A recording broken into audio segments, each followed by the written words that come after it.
Welcome to our continuing series on questions and answers from the works of Sri Aurobindo and the Mother. Today's subject is To the Women of Japan, Part 2, from the Mother. The civilization which is ending now in such a dramatic way was based on the power of mind dealing with matter and life. What it has been to the world we have not to discuss here, but a new reign is coming, that of the spirit, after the human, the divine. Yet, if we have been fortunate enough to live on earth at such a stupendous, a unique time as this one, is it sufficient to stand and watch the unfolding events?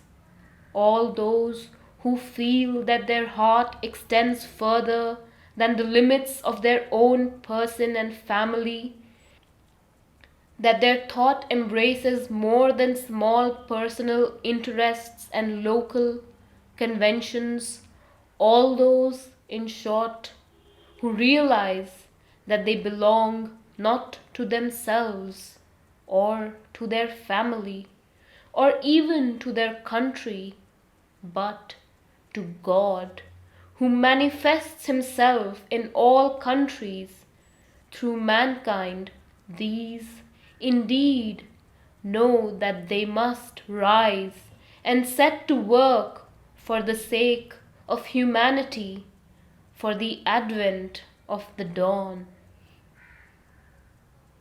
And in this momentous, endless, many-sided work, what can be the part of womanhood? Is it true that as soon as great events and works are in question, the custom is to relegate women to a corner with a smile of patronizing contempt, which means, "This is not your business"? Poor, feeble, futile creatures, and women, submissive, childlike, lazy perhaps, have accepted, at least in many countries, this deplorable state of things. I dare to say that they are wrong. In the life of the future, there shall be no more room for such division, such disequilibrium between the masculine and the feminine.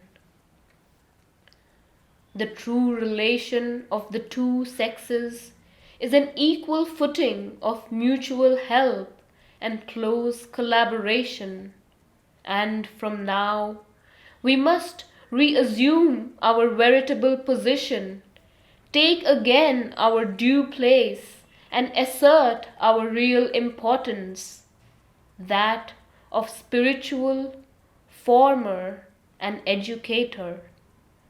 Indeed, some men, perhaps a little vainglorious of their so-called advantages, may despise the apparent weakness of women, although even this exterior weakness is not quite certain.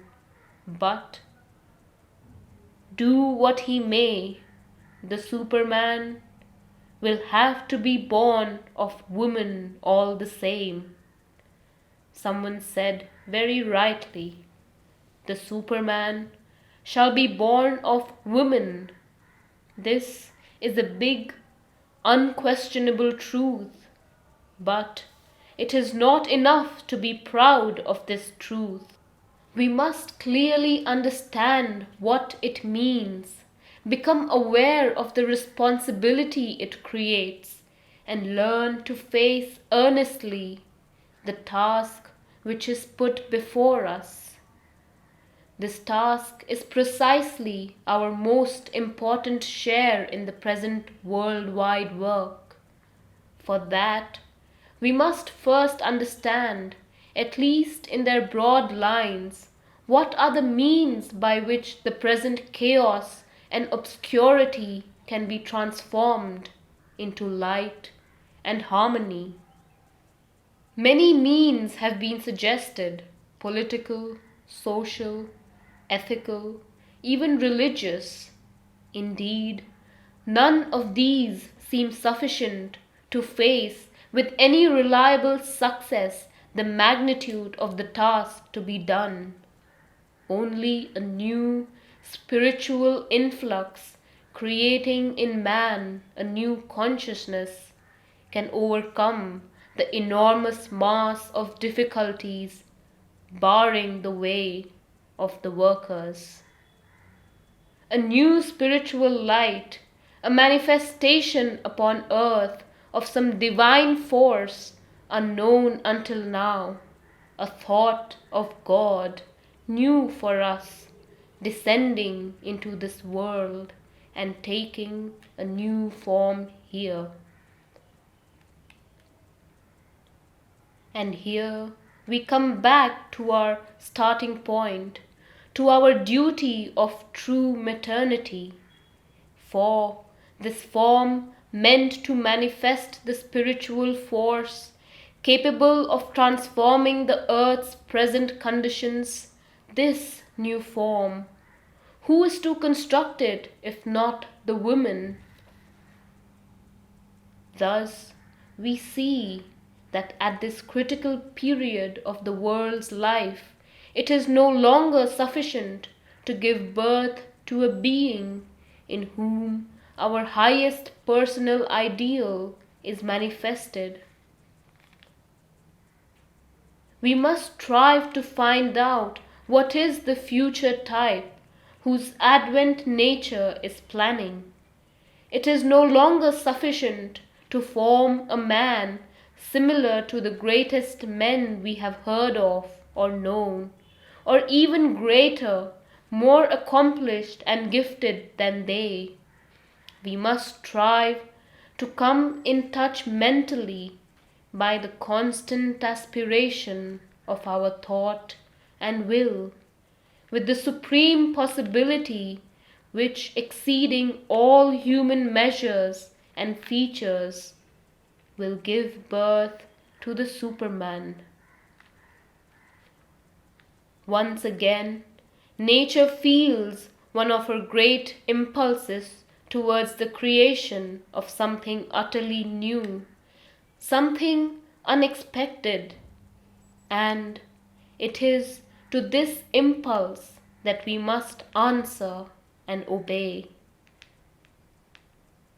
Let us try first to discover where this impulse of nature will lead us, and the best way for that is to look back on the lessons given to us by the past. We see that each progress of nature, each manifestation of a new capacity and principle upon earth, is marked by the appearance of a new species. In the same way, the progressive forms of the life of races, of peoples, of individuals follow each other through the human cycles, ceaselessly inspired, fecundated, renewed by the efforts of the guides of humanity.